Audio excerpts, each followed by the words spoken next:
bonds and connections. Real aim can only arise through long observation and a real valuation of this work. There is a phrase that P.D. Ouspensky would use, which states that the work will find a way for you, which is an astute observation but demands that we maintain a constant relationship to the work in spirit, in our very depths, because it is the work that changes us. It is the work that brings us a little closer to higher centers. These are always telling us what to do, how to live our real lives, though we cannot hear them, owing to the traffic of life, in mechanical parts of centers. The great aim was given in the Gospels to seek ye first the kingdom of heaven. In other words, seek a higher level of being, promised to us both by the Gospels and in esotericism. Remember too another phrase Gurdjieff used at times, I can work, which will help us, particularly when we feel defeated by having to tack north or south. We have to make an aim, but do not know exactly what the next step in our development is. However, if the aim we make is sufficiently genuine, then the influence of this work will greatly modify our course to the right direction. And here we can be amazed at how different what we thought we had to do is from what we actually have to do in truth. How much help comes to us all, as long as we do not throw up our hands in despair. If we manifest the will to work, if we feel goodwill toward it, if our idea of good begins to be connected with esoteric teaching, then we can be sure of getting the right response, even though the request might be awkward, provided that the request is sincere. We cannot use this work for life as our primary objective, however we can use life for the purposes of work. It is difficult to see what that means, because we do not realize what comes first in us. If we could make the work first, then everything else could be added to us, and we would find what really belongs to us in life, what does not belong to us. However, this state would be like something that is passive, becoming active, and something active becoming passive. It would mean that we've begun to live the work in life. For this reason, we should connect everything we do in life with the work, even if only artificially at first. This is called, if you like, doing everything in the name of God. We should not work for a short time and then pass out of it, coming under life as an antithesis.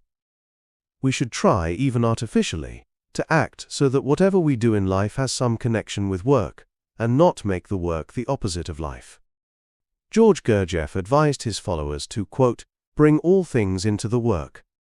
Do not go into life as a distraction from work, but connect your downtime in life with working on yourself. This may sound strange, yet it contains an important idea. Some people will say, if I am negative, then it is in the work. Yes, of course it is. If you speak against the work, remember that it is in the work. If you go off the deep end in some way or other, remember that it is in the work. If you are in the work, then whatever you do lies in work. If you cannot feel this, you will divide yourself into life eyes and work eyes, which will appear to be at enmity with one another. If you are in the work, you cannot be out of it, whichever eye acts in you. So do not create opposition between work and life. Then bear in mind that this work is not exactly ignorant of human nature either. All that we do from the point of view of not having anything to do with work, and all that we do from the idea of its being connected with work, is actually all in the work. We cannot live now in work and now in life, because that will create a schism within us. The idea of balance lies in the fact that we include everything, but in its rightful place, in the right order, and in the right arrangement. Remember that even the bad animals were taken into Noah's Ark and given refuge. No one can develop without this bad side. No one can simply be good without the power of being bad too. It is a question of right arrangement, right order, and the right balance. Even eyes that are not in the work are useful, and are actually in the work, if we can understand what is meant here. How, unless we had many doubts, could we have sufficient strength? How, unless we are continually tempted through work, could we reach any new level of understanding? Even negative eyes are useful, provided we know how not to identify with them. Considering all these things, we can see how real aim, which has to take into consideration second force, has to be made cleverly, or by means of sly man in oneself.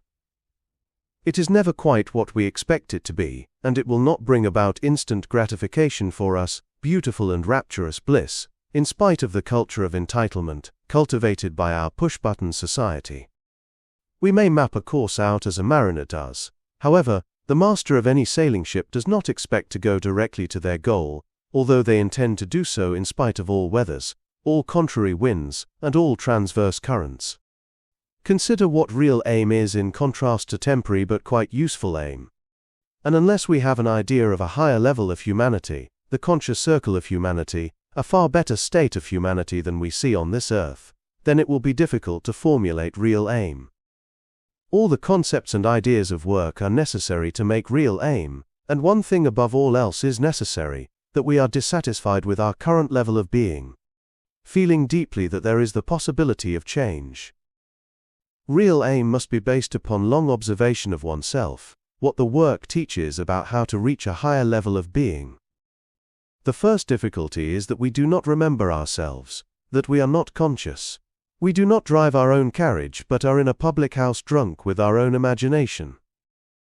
Then follows the teaching of identifying, of how we are many and not one, how we say I and me as if it meant something, how we are all full of inner accounts, full of internal considering, of how we lie, how we spend our force in self-justifying, in pretending to be what we are not, how we are full of pictures of ourselves which have nothing to do with our real selves, how we react to attitudes, how we speak from acquired opinions and never think independently for ourselves, how imagination creeps into everything that we do or say and feel, how we are fast asleep in life but carried along by mechanical reactions to events and circumstance, how we are creatures of mental, emotional and physical habit, how we never see and attack our own ignorance, how we never really take in new impressions about anything, how we are governed through vanity, pride and self-complacency, how we are not awake but so fast asleep and hypnotized that we follow every event of life, making no inner stand against it. And there are many other things that the work teaches we have to observe and see the truth about. Then we have to understand that we cannot start from all of this, that we cannot add work to the mess and chaos accumulated within ourselves, but have to go down and realize we cannot do any in truth, realize how ignorant we really are. How much we say all day long that has no meaning whatsoever. How we react to things and think we are actually conscious to them, all of which leads to a realization of our mechanicalness. The realization that we do not exist at all, save as puppets jerked by strings like automatons. How could such an instrument formulate a name, save to be a greater machine? This is the matrix we talk about so often, the simulation that many sense they are part of. If a robot makes an aim, it will be mere programming. The android thinks that it knows how to make an aim. Standing over that artificial intelligence is real work, which tells us what kind of aim to make, and we can be sure that this aim is always against the machine. All real aim is psychological, and remember here that we live in a psychological world filled with thoughts, feelings and desires. This psychological world is extraordinarily complex and marvelous, embodying all manner of combinations and patterns, wrong arrangements and right arrangements. This work teaches us first how to get that psychological world into some sort of right alignment. Suppose you are full of hate towards someone and try to get your psychological world in order. Is it not impossible? Understand that we live in a psychological world and not in a physical world, and that we, each of us, reacts to events in the physical world psychologically, save when the physical world blows us up physically. This work is to get the psychological world rightly adjusted, so that it transmits to higher centers. We may in life conceal our psychological thoughts and feelings, but the work is another force not of life, and from that we can conceal nothing that is psychological. Real aim has to do with our psychological world, about how we handle others and ourselves within it. In that world we have to make entirely new associations, and form entirely new patterns. The objective of work is to make this new pattern in our brain, discover new neurological pathways, which enable us to think in a new manner. Not as everybody thinks that is positioned in life.